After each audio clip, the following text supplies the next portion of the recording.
Welcome to the Dental Implant Practices podcast, where each episode will explore how to integrate dental implants into your practice and into bone, with your host, Dr. Philip Gordon. Hey guys, thanks for being listeners to the show.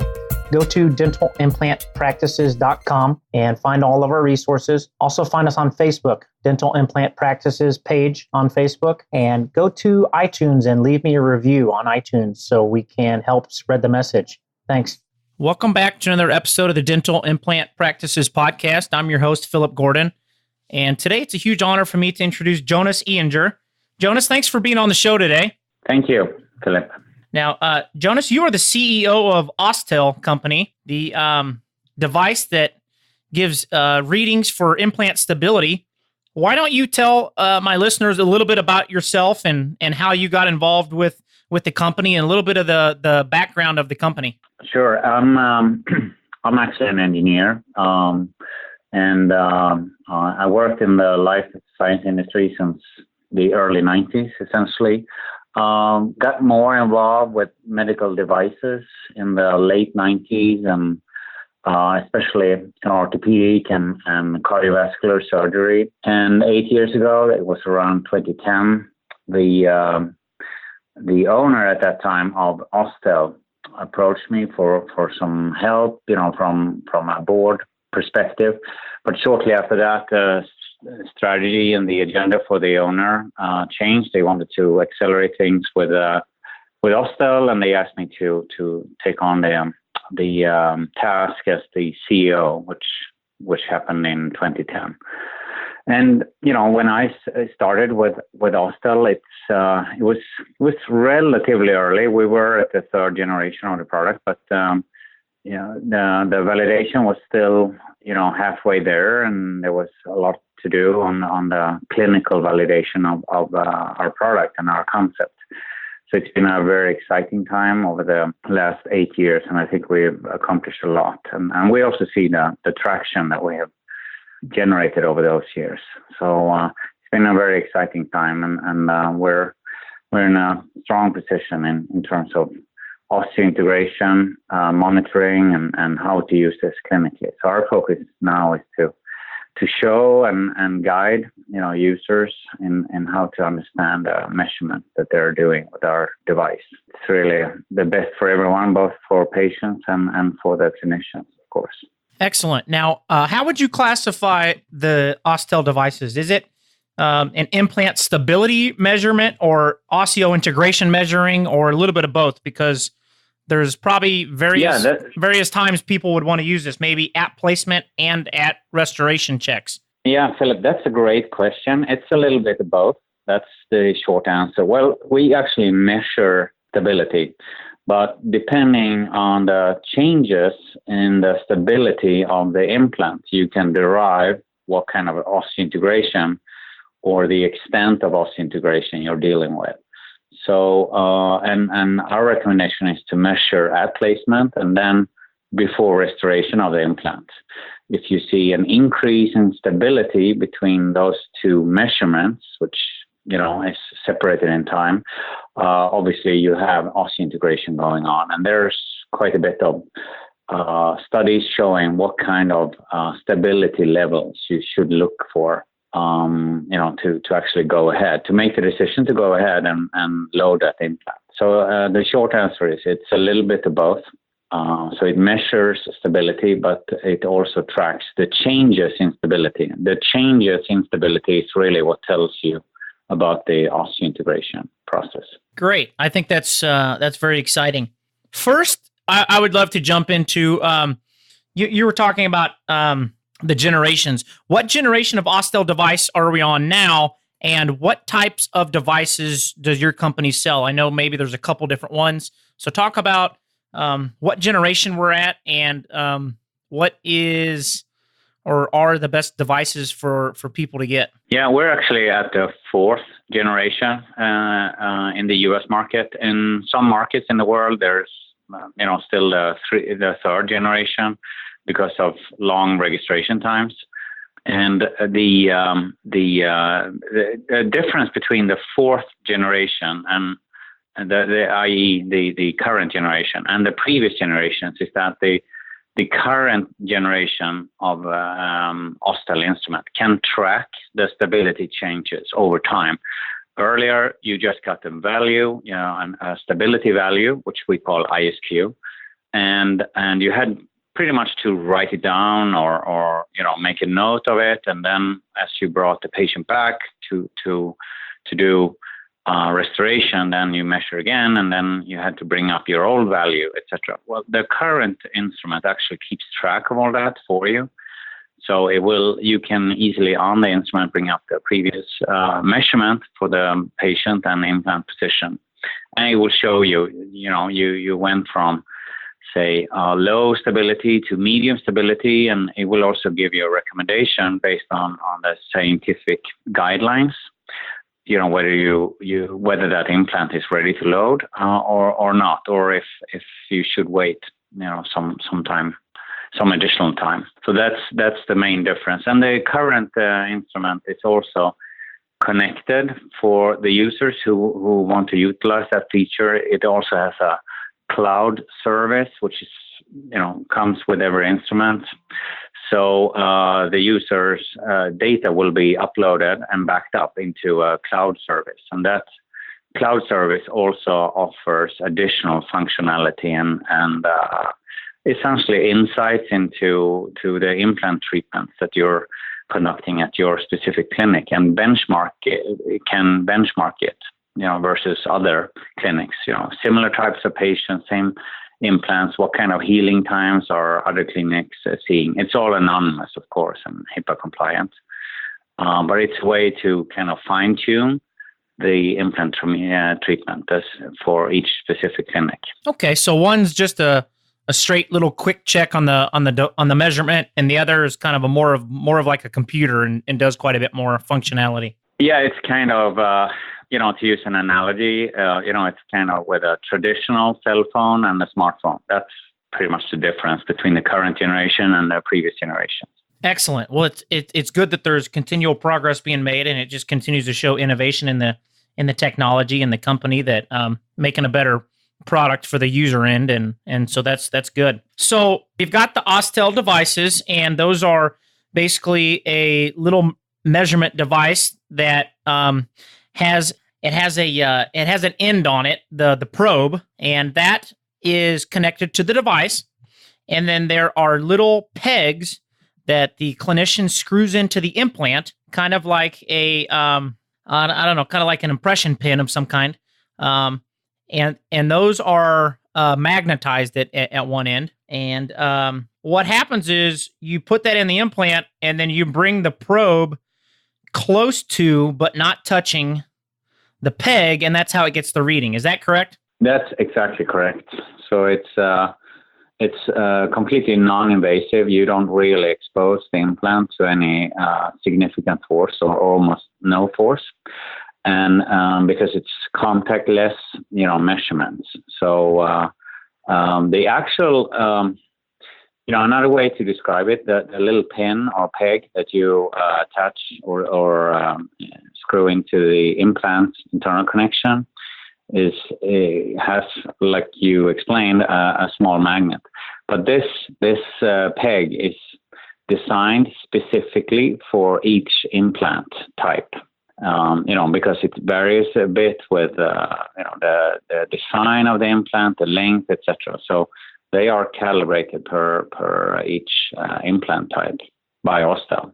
So there's like 75 different types of smart pegs today. So they cover most of the implants, the most used implants at least in the market, and the instrument is really the reader, because the probe creates a small vibration which you can't really see, and then it measures how that vibration behaves in the implant. So it's really the attachment of the implant to the bone which decides that vibration. It's called resonance frequency analysis, which is the underlying phenomena or technology that we measure. The application of it in dental implants was actually developed by Osstell more than 20 years ago, and with the help of its founders, specifically Professor Neil Meredith. He developed this in the early 90s, and Osstell commercialized it together with Neil Meredith. So it's developed by a clinician in Europe. I think he was based in London at that time. Excellent. So what happens is, after you finger tighten the peg in and you turn it on, there's resonance frequency analysis, which you're basically saying is kind of like a magnetized vibration that goes down the implant and measures the stability of the implant, and it gives a reading then to the device. Is that kind of the simplified version of it? Yeah, that's correct. It pretty much works like a tuning fork. So, if you have a tuning fork and you ding it or hit it with a certain, force with your hand, and then the tuning fork vibrates with a certain sound or a certain frequency, which generates a certain sound. If you hold that tuning fork with your hands instead of it hangs freely in a thread in the air, then it vibrates with a different frequency or a different sound.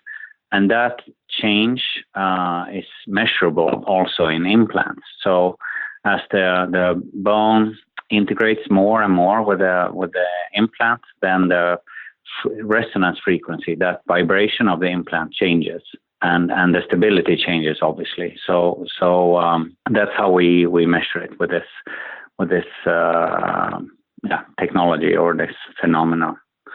So it works exactly the same way as a tuning fork, but we don't really hit the implant physically. There is a small magnetic pulse, without any contact, very non-invasive to the implant and the surrounding bone. With that being in mind, you said the two indications that someone would primarily use this, whether they're dental surgeons or placing the implants or restoring, would be at time of placement to check, primary stability, or at the time of restoration to make sure that the implant is stable enough to restore. So let's talk about the readings for a moment. I know you guys have a kind of a guideline for that.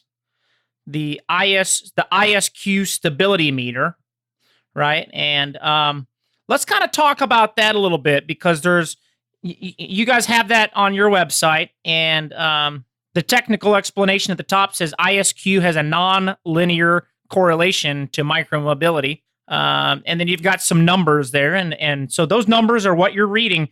Let's talk about what those numbers mean. When somebody sees a 60 or a 70 or over that, what does that mean at placement and restoration, and how do you follow those numbers to ensure success? Yeah, this is a very important topic. So I'm glad that you bring it up. It's really the centerpiece of how to use Osstell, with dental implants. And essentially, the scale is really not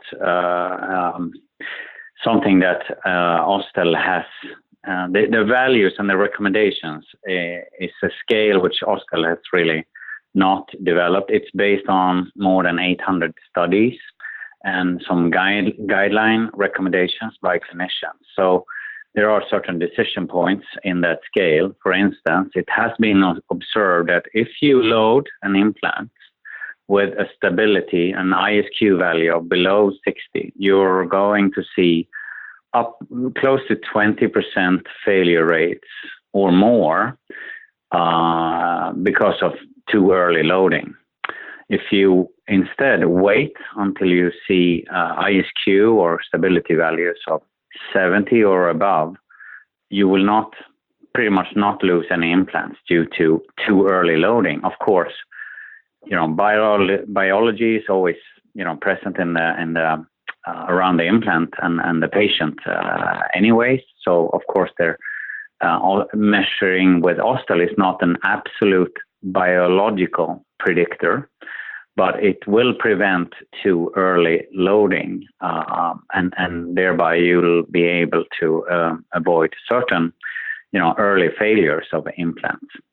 So, and the scale actually, this document that you're referring to, which we call the ISQ scale, it actually gives some guidelines and recommendations for different treatment protocols and surgical protocols. For instance, if you're looking to do 1-stage or 2-stage or immediate loading, or if you have splinted cases, etc. So, for instance, if you have a splinted case, you can load it earlier, even if you're not at an ISQ value at 70, simply because there are more implants that share the load and they support each other. But if you're at a single tooth case, then you need to wait until you're at 70 or above. And there's a number of studies at each of these decision points that have shown this.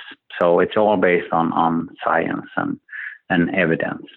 In fact, when I joined the company, we did not have this magnitude and number of studies, and we could not really give clear recommendations. But based on our scientific partners and the clinicians who have helped us, doing research on this, there is now this scale, which makes it pretty straightforward for any clinician, regardless of experience or being an implantologist or a specialist. They can all use the same document or the same recommendations. So under 60 is not recommended for loading immediately. 60 to 65 might be okay if they're fully splinted, and anything over 70 would be okay to load single cases. Yep. Okay. Or immediate loading, for instance. Or immediate loading cases, yes. Now, a lot of people without this device may try to use Newton centimeters of torque. Tell me how this kind of differs between that and how they should be used. You would probably recommend them used together and getting two readings, maybe a torque value and an ISQ value. What's the difference, and why can't they be correlated? This equals that kind of deal. Yeah, actually, that's also a very good question, and it's an important question because the fundamental difference between torque and ISQ or stability readings with ISQ is that they measure different things. Torque is measuring rotational friction. So essentially, if you under-prepare a site or you have a certain nature of the surface of the implant or shape of the implant, the torque values will vary with that. And because it's really about the friction and the force that creates the friction, the force from the bone on the implant, that creates the torque. There is nothing regarding stability in that. It's all due to the force on the implant from the bone, and that creates a friction. So that's torque, rotational torque. Now the vibration that we use in the Osstell technology is really a lateral movement.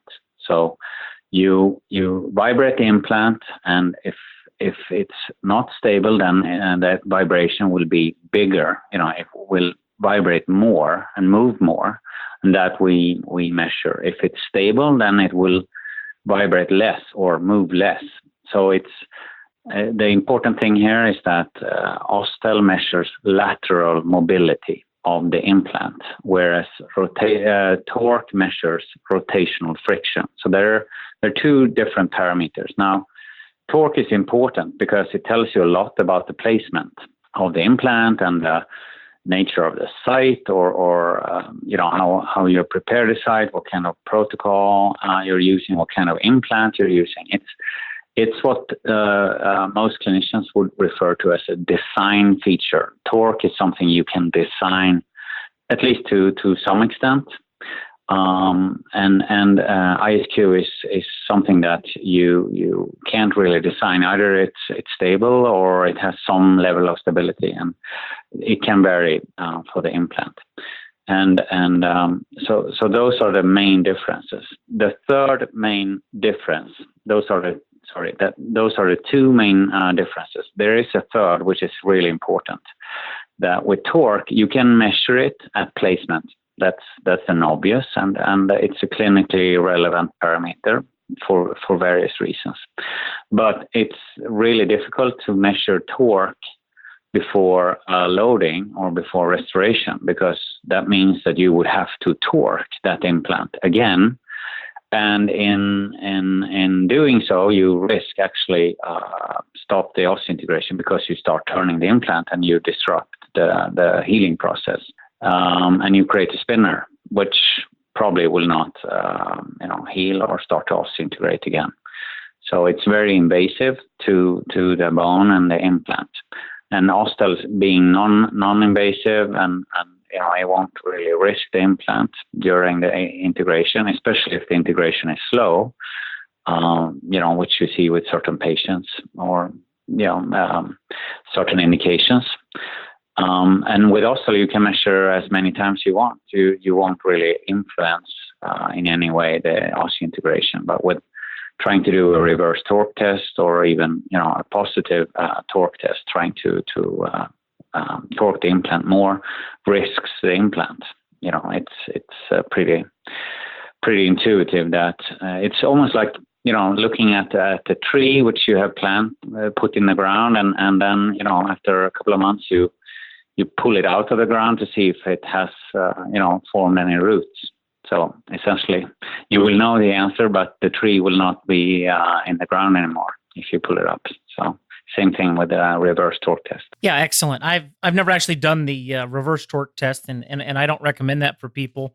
I suppose primary integration or primary insertion torque can be measured, but after that, I've never tried the reverse torque test. And like you said, they're not really compatible tests for what they're measuring. So I think having both values is good. And then the Osstell is really the only true safe way to measure it moving forward after that initial placement that gives you, really that lateral movement measurement and true stability measurement. So that's great. Yeah, that's really important. And if you're into reading more about this, it's been shown in orthopedics and various literature that if you have micromotion, which is somewhere, in the range of 50 to 150, probably 100 micrometers, then if you're above that, then osseointegration cannot take place.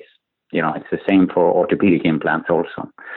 And so that's essentially what Osstell measures. It measures the micromotion, the lateral movement of the implants. So it's pretty straightforward, because without primary stability, you won't have any osseointegration either. So that's why you measure, at placement. And with torque, it's kind of tricky because sometimes the torque correlates very well with the Osstell. Or I would say probably often it does correlate pretty well with the Osstell readings, but not always. And the trick is it's impossible to know when it's not correlating, because there's a number of factors that influence torque that has nothing to do with the lateral stability. For instance, if you have really hard cortical bone, that layer or a certain color design of the implant, that will influence the torque value. But it doesn't really say anything about the implant stability, because you have this thin cortical layer of bone, which is hard, but the bone beneath that is not hard at all. And that will mean that the implant is not stable across over its length and body. And Osstell will detect that. However, the torque value may be pretty high. Or if the other example, if you have a collar on the implant, and that may actually influence and show artificially high torque readings, whereas it would not interfere with the Osstell reading or Osstell value. And that's what I meant with, torque is almost a design feature. You can also improve the torque value with up to 20%.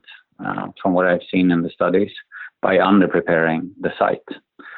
So making the site a bit smaller diameter, and that will influence the torque value, but not the ISQ value. Yeah, those are good points. So it's definitely a good aid to have, and there's not a real correlation between the two. So you've just got to maybe kind of know which one's indicated and which one to go with. Now, the smart pegs that you actually put in the implant, are those reusable from the user standpoint? Can someone use a peg on two different people? No, they're reusable, but only in the same patient.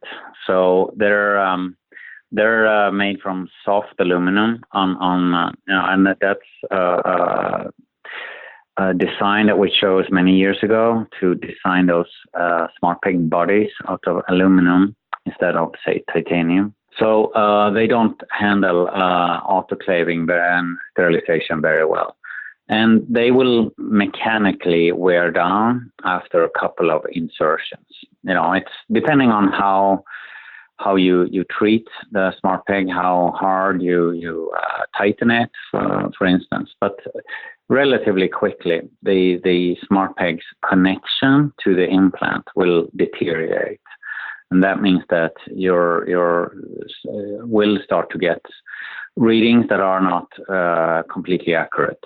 And if the connection is really poor and not tight with the implant, then your reading will actually be about the stability of the smart peg and not the implant in the bone, which is something you want to avoid. So the approval of the smart peg is for single patient use, but obviously you can use it several times with the same patient. You should not autoclave them.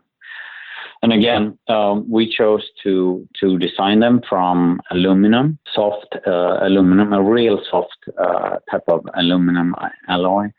And that was done because we don't want to expose the internal connection of the implant to any mechanical risk, i.e. Damaging the thread, of the implant or the connection. So if you don't really get the implant, the smart peg to latch on very well in the threads, then that's not a real problem, because if something happens, it will happen to the smart peg and not to the implant and its connection. So then you can just take a new smart peg. But to summarize, the smart peg can be used several times, but only in the same patient. So it's really single patient use rather than something that you can use for many patients. Excellent. I think that's a good explanation. So there's no risk in it damaging because it's a softer material than the implant, but because it's not advised to autoclave and they do wear out over time, single patient use would be good. So if you use it at time of placement and check a couple times after for healing, then that peg should be discarded after that patient has been tracked for 4 to 6 months, and after that case is done, then a new peg should be ordered for a new patient. Yeah, that's exactly right. Okay, great. I think that's a good breakdown of that process there. So, where do you sell these devices through? How does one purchase these products? And are there certain vendors you guys use if you're in the States or other places? And how does one get this device? Yes, there's in the U.S. we work with Hennig currently, and so the easiest is probably to go to their website or our website, because it will link you to Hennig US also to buy the unit, or contact us directly, and we will direct you or help you place your order and hand it over to Hennig. So we have our own American subsidiary. So it's based in the U.S., in Maryland, and you can place the order with us in the U.S. and we'll work with Hennig to fulfill that order for our American customers. Okay, great. Are there any other events that you guys are partnering with, or any sort of CE trade shows that you guys kind of partner with, where someone might be able to see these products in action, or be able to speak with someone more? Or if someone was wanting to check this out, what would be the best way for them to do that, other than obviously your website? Yeah, we're at the most of the congresses that deals with implant treatment. AO, AAMS, various meetings, AAID, AAP,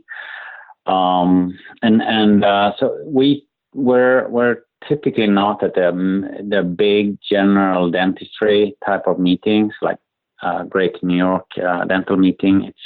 It's too generic for us. But anything that is focused on implants, we typically have our own presence there, and of course our partner Ehinger has presence also at some of those. So, but if you're going to an implant conference or a major implant course, then normally Osstell is present. So we have our own product specialists that are there, and that's a really good way to actually see the product, hands-on and discuss, how it can be used for each specific clinic's needs and their type of patients and their implant treatments. Yeah, so this would be a good use for anyone placing or restoring implants to buy, in your opinion. Is that correct? I mean, this isn't just a tool or an instrument that someone placing implants should have. I mean, if you're a restoring doc, you feel that this would be a worthwhile investment as well. Is that correct?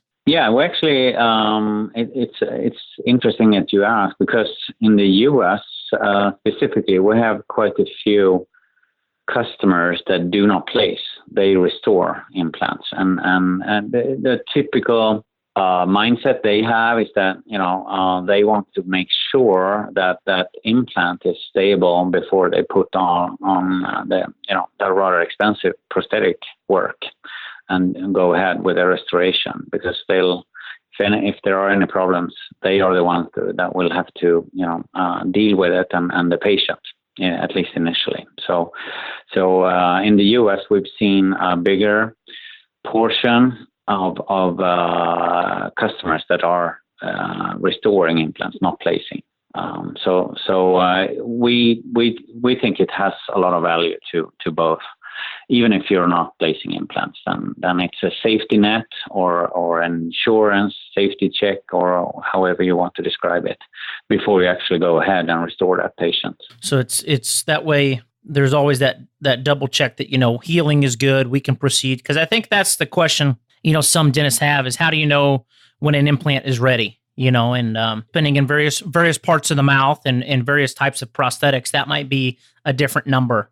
And instead of just over waiting and say, okay, I'm going to wait everything 6 or 8 or 12 months, this can give you that reliable data so that you can say, okay, it's maybe only been 4 months, but the ISQ level is appropriate for loading. I can feel comfortable to load and process with this. Or if you're seeing different implants may achieve different stability at different time frames. So this gives the practitioner the ability to know when different implants in different parts of the mouth are ready to move forward. Yeah, exactly. I mean, you're exactly right, because different patients are different and they heal differently, and we can't really control that.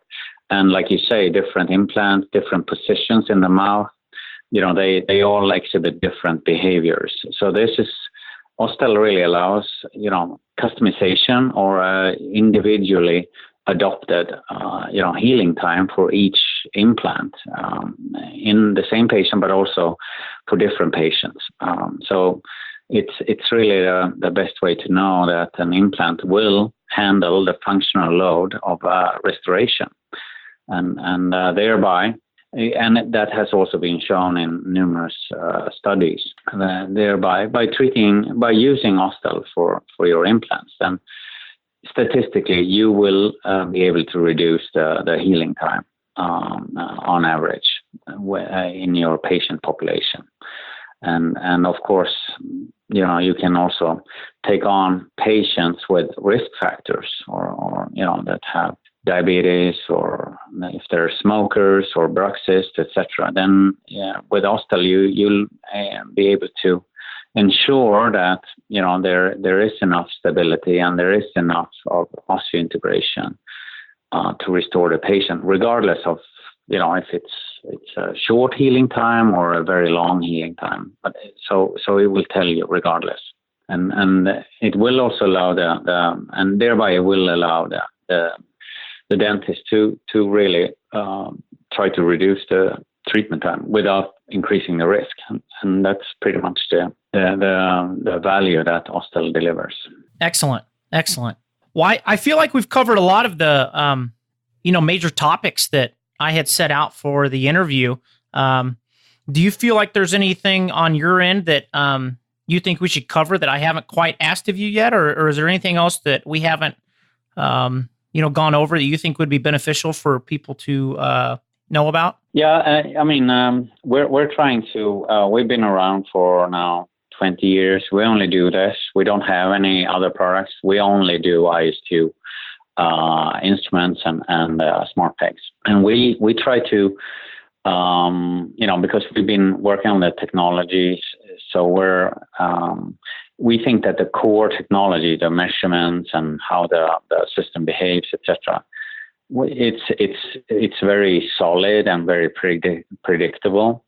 So now we're focusing on bringing more information to the clinician. And I mentioned this cloud-based service. We call it Osstell Connect, and that will be a great way for clinicians to track their own treatments, but also to compare and benchmark their own treatments, start to make decisions. What type of implants should I use with specific types of patients, or even types of clinical scenario and treatments, surgical approach, etc. So that's a lot of our efforts now going to how to bring the knowledge from these 800 to 900 studies that we have into everybody's hands without having to read almost 900 articles. So that is really a key element of this cloud-based service. And we're developing that. We launched a new version. We have also made some other additions to the smart peg. So during next year, they will all come with a special mount, a small screw driver, which is pre-attached to the smart peg right out of the blister pack. And that will allow you to always tighten the smart peg with the exact same torque, or the finger tightening will be the same for everyone and in every position. It has kind of a torque limiting device or mechanism built into the screwdriver. It's a very simple plastic screwdriver, but it will come pre-attached to every smart peg, just to normalize everything and make it simpler for the user, so they don't have to find different mounts or drivers to attach the smart pegs. So there are things that we're doing. We're kind of fine-tuning and improving the usability and trying to capture all of that knowledge in all those studies that are around, based on our products and technology, to bring it out to any user that would like to benefit from it. Yeah, those sound like great ideas. I think, creating that predictability for people and the ease of use, if you can do those two things, you're definitely making it more user-friendly, and that's definitely listening to what your customers are wanting. So I think those are great ideas. If people were wanting to get more information, they can go to Osstell.com. That's OSSTELL.com. They can get in touch in the United States with their Henry Schein representative or company, or they can contact the company directly in the where did you say the U.S. location was? We're in Columbia in Maryland. Okay, gotcha. Great. Yeah. So obviously, there's multiple ways to get in touch, and or they could see you at one of the major implant trade shows where you're normally at. And I guess on your website you have under the news and events section, maybe it talks about the events that you're going to be at. So exactly, they could always get in contact that way. So it sounds like you guys are pretty available for anybody who's wanting to get in touch or see and feel your products. So I think that that exposure should get things out there and going for people. Yeah, I would say the best is really the website. There's also a chat function on the website. So that's and it's being staffed. with the chat function, you can get access to both U.S. and outside U.S. personnel. So it's a very easy way to get hold of us. Well, Jonas, I appreciate your time today. I know you're busy and have a lot of things to do, and I really enjoyed sharing, your story and about your company and your products. So look forward to maybe one day meeting you and getting our relationship kind of further developed. But I really appreciate you spending your time and enlightening me with your product. And I've enjoyed using it so far and would encourage other people to get out there and use it and try it and incorporate it into the standard of care for their implant, their dental implant practice. And, thanks again for your time. Thank you, Philip. It was really, really nice talking to you. And thank you for having us in the podcast. And again, I'm happy that you have a positive experience. And for Osstell, it's really important to get feedback from our users. In fact, without that feedback, we would not be at the point where we are today. So we're very eager to get feedback and to help us refine the products even better. Well, I appreciate your time. You have a good afternoon and take care. Thank you, Philip. Thank you very much.